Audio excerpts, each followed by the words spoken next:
Have you ever really stopped to think about the people who've maybe surprisingly influenced you the most? Mm. Not just, your best friends or your immediate family, but people who genuinely, fundamentally shaped who you are Yeah. today. Maybe someone you only knew for a short time. Exactly. Or maybe even someone you didn't uh, particularly like in the usual way. Yeah. Well, today we're diving deep into this powerful idea the sources call soul friends. Hmm. We're exploring some really incredible sources that look at the transformative power of deep human connection, how these relationships basically become the architects of, well, us. It's a fascinating journey, really, Yeah, into what makes us who we are. it is. And our mission here in this deep dive is to pull out the key nuggets of knowledge about these different kinds of soul friends. Okay. We'll look at everything from, say, early caregivers who set our foundation, to intellectual inspirations, even, surprisingly, adversaries who force us to grow. Right. Adversary is interesting. Yeah, we're going to try and uncover how they shape us, often in ways we don't even expect. Okay, so let's unpack this. The source material starts us off with this idea of a soul friend through the writer E.M. Forster. And right away, it challenges what we think these connections should look like. Absolutely. The prologue tells this really telling story about Christopher Isherwood visiting Forster near the end of his life. Mm-hmm. And Isherwood saw this fierce inner glow in Forster, this happiness of a life well lived, Wow. which makes you wonder, what was that life force? Especially since Forster was known for being shy, bullied, pretty much friendless as a kid. Right. And the sources stress that these soul friends can be, well, unexpected people. Maybe someone you didn't actually like that much, or even someone you only knew for one night, but they still had this profound impact. Hard to explain. That's such a powerful thought. And it's not just stories, right? The source connects this to actual science. What's neuroscience telling us about how these connections literally shape our brains? Oh, it's really quite revolutionary. Neuroscience shows our brains and nervous systems are experience dependent, meaning they're constantly being shaped by our experiences. Yeah. And they're much more plastic, much more adaptable than we used to think. Okay. So interpersonal experience connecting with others literally shapes how our neural networks grow. This tuning in to another person's mind, their self, it's absolutely essential for development. Wow. In fact, the source argues the self is almost entirely a social and interpersonal creation Yeah. built through these interactions. That's a huge idea, and it's kind of an invitation, isn't it? As we go through this, maybe like the source suggests, make your own list, Definitely. your own list of soul friends. You might actually be surprised who ends up on it. Yeah, you might. Yeah. So if these relationships literally build who we are, where do we start? The source suggests beginning with our initial containers. Right, the containers. These are usually our early caregivers, parents, grandparents, whoever provided that initial secure base. That safety net. Exactly. Safety, soothing, everything needed for growth. Yeah. The author uses a really vivid personal example. His great-great-great-grandmother, Armida Vandermark Crothers. Armida, okay. He talks about this trek to an old cemetery, and she was the only one who remembered exactly where it was. Wow. She was the source of his most secure childhood attachment. And even now, he says, he can call up her memory when he's stressed or sad. He remembers her perfume, her hands, imagines being held by her. That's incredibly powerful. It really is. It echoes what the Buddha said about the debt we owe parents and grandparents. You could carry them on your back your whole life and never repay it. Mm-hmm. So this brings us to the maybe more technical psychological language around this, early attachment. Indeed. The English psychoanalyst Donald W. Winnicott talked about the good enough mother. Not perfect, right? Not perfect, no, but good enough. Mm-hmm. Providing that ideal responsive environment for the child. And then Daniel Siegel, the neuroscientist, calls this a two-person crucible. Crucible. Yeah, where our brains and nervous systems thrive through this constant interchange of energy and information. Okay. And the real magic, the key ingredient for emotional and neurological development, is when the baby feels felt. Feels felt. I like that. That deep attunement. Psychologists call it mental state resonance. Their minds are just locked in, sending and receiving these emotional signals. So these early containers give us that secure base. And it wasn't just people for the author, was it? The source talks about his grandparents' house. That's right. The house itself became part of the container. A fortress, he calls it. A source of solidity and that secure, reliable, non-abandoning love he needed. Amazing. But what happens when that early bonding, that containment, isn't so good? Yeah, unfortunately, it's not always optimal. John Bowlby, the pioneer of attachment theory, identified three main forms of insecure attachment. Okay. First, there's anxious ambivalent. The author and his twin sister actually saw themselves here, feeling hungry for more, never quite sure they could count on love, likely due to intermittent reinforcement. Right, that inconsistency. Exactly. But the good news, Bowlby found, is that many people with this pattern can heal later by finding a secure relationship. That's hopeful. What else? Then there's avoidant attachment. This often happens when parents are emotionally unavailable, distant. These kids learn to minimize their emotional needs. As adults, they might struggle with intimacy, lack a rich inner life, maybe not remember much from childhood. Okay. And the third? The third and most severe is disorganized attachment. This is when parents show frightened, frightening, or disoriented communications. Oh, wow. The child is caught in this terrible bind. The person who should be their source of comfort is also a source of fear. They get stuck between needing closeness and needing to escape. Approach and avoidance at the same time. That sounds incredibly difficult and makes me think of the example in the source about Eleanor Roosevelt and her teacher, Marie Silvestre. Yes, a fantastic example of what the source calls an epic reparative maternal experience. Silvestre really gave Eleanor that non-abandoning love and security she desperately needed after a difficult childhood. A later life container, in a way. Exactly. So as you're listening, think about your own early experiences. Did you feel safely held and soothed? Do any of Bowlby's descriptions resonate? Yeah. And remember, we need containers throughout life. We can actively cultivate people who provide that for us as adults. Consciously seek them out. Good point. Okay, so beyond those foundational containers, the source explores another really powerful type of connection, especially during times of big personal change, twinships. The author tells this great story about a transformative summer working for smart-ass painters with a guy named Seth. Right, you can just picture Seth, can't you? Climbing the ladder with a tiny bucket of paint, missing spots. And the famous racing stripe incident. Oh, yeah, and ending up sleeping in the woods that night. Quite the bonding experience. Definitely. Best friend. It really is a sacred phrase, isn't it? It is. The source points out that this need for twinship is strongest during times of deep reorganization of self. Adolescence, especially. When you're figuring out who you are. Exactly. That's when you most need someone who just gets it. And for the author and Seth, that bond really deepened when they started sharing stories about their alcoholic fathers, right? Yes, that was pivotal. The author's dad being jealous of his education, Seth's dad locking him out of the house for a week when he was 15. Just brutal, sleeping in the woods. Yeah. Sharing those incredibly personal stories created this immediate, powerful intimacy. And what's really fascinating here is how that kind of authentic storytelling is a key mechanism for reorganizing your identity. How so? Well, this therapy, as the source puts it, takes two. You need that interested, engaged, involved listener. Our life stories aren't created in a vacuum. They're co-created by significant others. Co-created. Interesting. Yeah, think about how parents can help kids reflect on things. The author mentions his grandmother, Armida, again, how she was a co-creator and holder of my life's narrative. Conversations were highly charged with meaning. Things weren't quite real until he shared them with her. So it's through sharing these stories, weaving them together, that we get that sense of a continuous self in time, a stable and ongoing sense of identity. Precisely. But these intense twinships, they have challenges too. The author talks about confronting Seth about exaggerating a story, the Titanic story. Right, which led to an argument, and Seth asking pretty uncomfortably, "Are you in love with me?" Awkward. Very. But that awkward, honest moment actually led to a breakthrough, a new kind of safety, a deeper bond. Sometimes you have to go through that discomfort to get to real intimacy. That makes sense. And this links back to Winnicott, doesn't it? His mother-child diet idea applied to adolescence. The source says something pretty radical. There is no such thing as the self, only the self and object diet. It is radical. What's a self and object diet? It means that in these really intense twinships, our sense of self isn't separate. It's an us, an intertwined unit. Your identity gets woven together with the other person. It shows how intensely contingent these relationships are.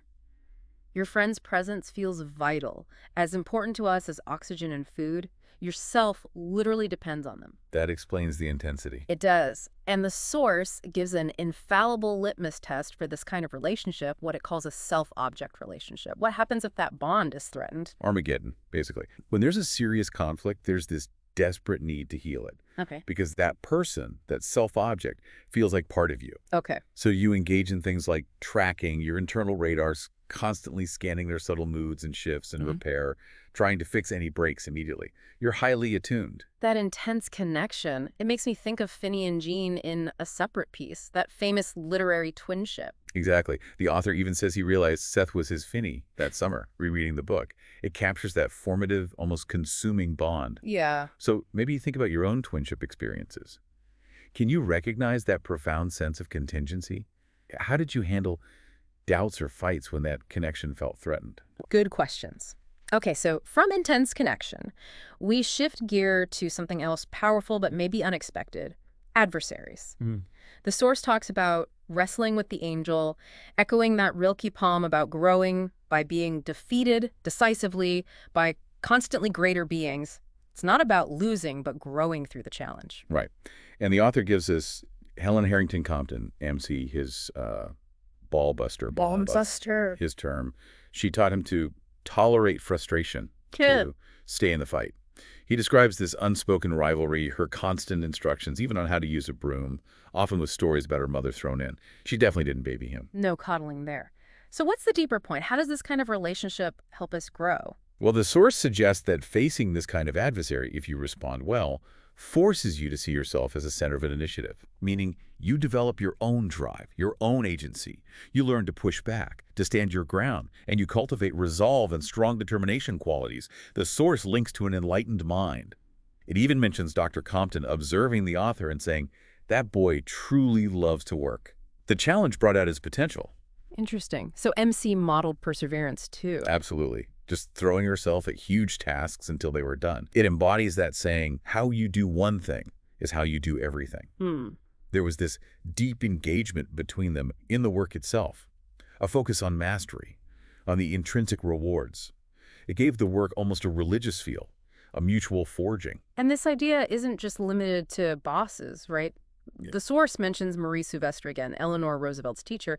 She was a container and an adversary. Exactly. One person can play multiple roles, Yeah. and it's not always a person. Think of Karen Danson and Africa. The continent itself was her most profound, noble adversary, pushing her to be her best. It could be a creative project, a difficult environment. The source makes a pretty bold claim.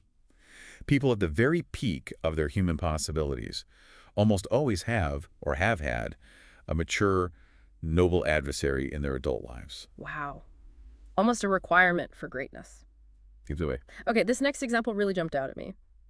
The legendary adversarial relationship between Charles Darwin and Robert Fitzroy on the Beagle voyage. Oh, it's a classic, an incredible historical illustration of this. Talk about challenging personalities. Totally. Fitzroy the captain.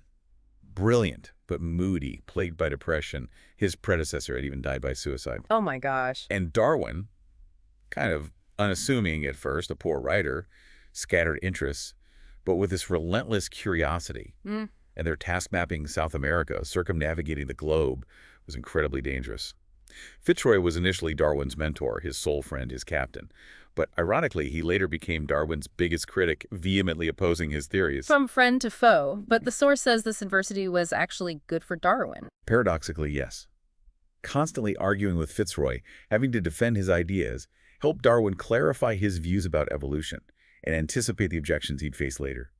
He essentially stress-tested his theory against his greatest skeptic. Wow. While Fitzroy got more and more rigid, right? Yeah. Using the name Senex. Yeah. Quite sad, really. But the source uses this wonderful analogy. The Buddha inviting Mara, the tempter, in for tea. Without Mara, no Buddha. Darwin's expanded consciousness, his ability to sympathize with all nations and races, came partly from effectively using that adversity. The conclusion is stark. No Fitzroy, no Darwin. Their conflict was essential. Incredible. So, thinking about your own life, can you identify an effective adversary, someone who pushed you, challenged you, and how did that friction, maybe in a friendship or work relationship, actually make you stronger? Yeah, that's a really provocative thought. Okay, moving on to the lens to self, mirroring. This section starts with the author's connection to Father John Purnell, described as a mystery man, maybe broken on the inside, but deeply accepting. Someone who bathed the author with his words, just saw him. That deep seeing. And this connects to the idea of implicit memory. Implicit memory. What's that? It's memory stored deep in the body, often unconscious. It creates these automatic mental models that dictate how we respond, especially to intimacy, often without us even knowing why. It might just feel like, no, don't want it. These reactions happen outside of awareness. It just is how things feel. Okay. And the author experienced this with grief. His grief for his Uncle Bill felt overdetermined. Right. Meaning the intensity seemed out of proportion Hmm. to the actual relationship, hinting that it was tapping into something deeper, something unresolved, locked away. And he had that recurring dream. Yes, the terrifying dream about the forgotten dog, Frisbee, locked in the attic. And Father John's insight was just brilliant. The author had locked himself out of that part of your house. He was avoiding a part of his own inner world. Wow. That hits hard. It does. And it brings up Freud's idea. The wish to see is countered by an equal and opposite wish not to see. We want to know, but we also desperately want not to know.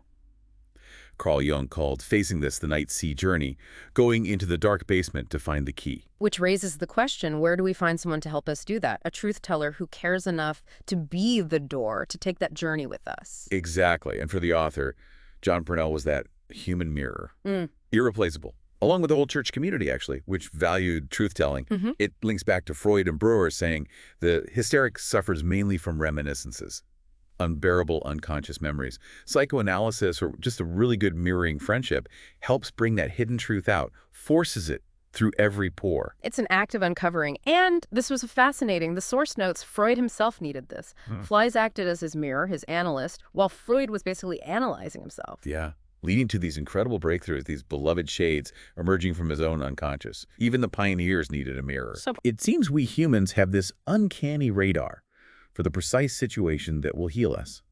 Winnicott observed this too, how patients are powerfully self-restorative, unconsciously shaping therapy to get the missed experiences they need. So the analyst or the friend becomes the perfect newfound object. Exactly. Allowing the person to rediscover their own ability to imagine, to fantasize, to create a new narrative for themselves. The author talks about his own excavation taking decades, integrating his early attachment stuff. Right. He had to really experience the grief, name it for his mother, write about it, because she couldn't express her own suffering. He had to mirror her pain to process his own. Wow, such a deep process. So for you listening, who really sees you like that? And maybe do you sometimes avoid those people, afraid of the truths they might reflect back, or do you lean into their honesty? Tough questions, but important ones. Definitely. Okay, now let's shift to something maybe a bit more subtle. Mystic resonance. Ooh, I like the sound of that. It starts with how small fascinations can grow into a kind of full-blown marriage, a soul friendship, a resonance that vibrates to the core, a deep, almost spiritual connection. And the idea is, as we mature, we can use increasingly subtle objects for this vital connection. We don't always need flesh and blood arms. Right, so like words, images, music. Exactly. This source gives examples: Beethoven's obsession with Bach, Thoreau's with Goethe, and the author's own two-decade fascination with the writer Annie Dillard, whom he's never actually met. He talks about discovering her book, The Writing Life, and her description of writing as a miner's pick, digging a path into new territory. Yeah, and her impish personality. He even saw her a couple of times in Florida, but was too starstruck to say hello. Ha, I can relate. But he describes this profound feeling of resonating deeply with another mind, even across vast distances of time and space. Like reading The Cloud of Unknowing, a 14th century text, on the subway, Yeah. and feeling completely attuned to this 14th century mind, as if we'd both happen onto the same fascinating channel on the radio. Wow, that's mystic resonance, like Thoreau felt with Reverend Gilpin, who wrote about nature so vividly. Thoreau said his words were nature. Exactly. And the key insight here is that this subtler connection offers a more complex kind of containment. Ken Wilber talks about this, how as we develop, we can be contained by greater and greater minds, finding mentorship in figures across time and space. It builds on that childhood idea of transitional objects, right? Like a blanket or teddy bear. Yes. Winnicott again. That early experience of blurring the lines between self and object, where the object helps the self feel bigger, more complex. Hmm. Winnicott called the space where this happens transitional space or potential space. It's a magic transitional realm between outer reality and inner fantasy, the area of play par excellence. Okay. It's where we can innovate, experiment with ideas of self and other, experience expansive possibilities as infants, children, and adults. Like Emily Dickinson living in possibility through her poetry, her poems were her potential space. Perfectly point. Poetry was her fairer house than prose, her container. And Annie Dillard found that in her writing, too, that magical potential space. And the crucial thing, Winnicott noted, the child finds this object themselves. Yes, always found by the child himself. It cannot be imposed. It's chosen by you for reasons only you understand. That's why these mystic connections feel so intensely personal and unique. This makes me think of John Keats and negative capability. Ah, yes. Yeah. The power of living in uncertainty, in mystery, without needing all the answers right away. The source calls it the true source of his genius, his ability to find and dwell in that potential space independently. Beautifully connected. So maybe take a moment to think. Who are the people across time and space who have fascinated you? What does that list tell you about yourself? Have any become a kind of special mystic friend or soul guide? Love that. Okay, finally, we arrive at the culmination, perhaps, conscious partnerships. Mm-hmm. The author uses his relationship with Susie Griffiths, his partner David's sister, who became like a sister to him for 40 years. Yeah, a really touching example. Susie, an RN used to dealing with PTSD, invited him to her home when he was going through a really rough patch. The safe haven. Exactly. Yeah. He felt safely held and soothed, secure, loved, asylum. It was the best I'd felt for months. Pure containment and care. And their personalities just clicked, right? An optimal fit. Seems so. Susie. Yeah. Nurturing, loving, easygoing, very social. Him. Neurotic, highly disciplined, wedded to a schedule, but also generous and funny. Sounds like a dynamic duo. And they renovated her house to create separate domains. Mm. He was mostly upstairs, she was mostly downstairs, but they lived magically together. It shows compatibility isn't about being the same, but complementing each other. Right. And this almost effortless partnership was so different from a previous difficult relationship where he tried so hard. Yes. The source suggests all that trying was the red flag. A sign the project was maybe doomed from the start. Sometimes the best connections just flow. Mm-hmm. Effortless doesn't mean no effort, but maybe less struggle against the grain. Something like that. Mutual respect, ease. And this connects to the idea of home. Creating a home together. Khalil Gibran. Your house is your larger body. Beautiful quote. The house becomes the larger body of the relationship itself, a physical manifestation of the bond. And they actually made it conscious, didn't they? Wrote down intentions. They did. On the back of a Verizon bill, no less. Uh-huh. Love it. They drafted intentions for our partnership, calling it a conscious partnership, an explicit ally in living. He decided to go all in. It highlights the power of being intentional in our adult relationships. And it led to happiness. The author says his 60s were the happiest time of his life. Which is encouraging. And he notes how that happiness meant he had more love to give, became more flexible, more generous. Is there science behind that? Happiness making us better people? There is.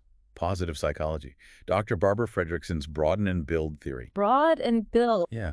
Positive emotions like joy, contentment, interest, and love, which often stem from secure attachment, don't just feel good, they actually build durable positive traits. Like creativity, resilience, self-esteem, they create an upward spiral. As opposed to negative emotions. Which tend to narrow our focus and limit our actions. Think fight or flight.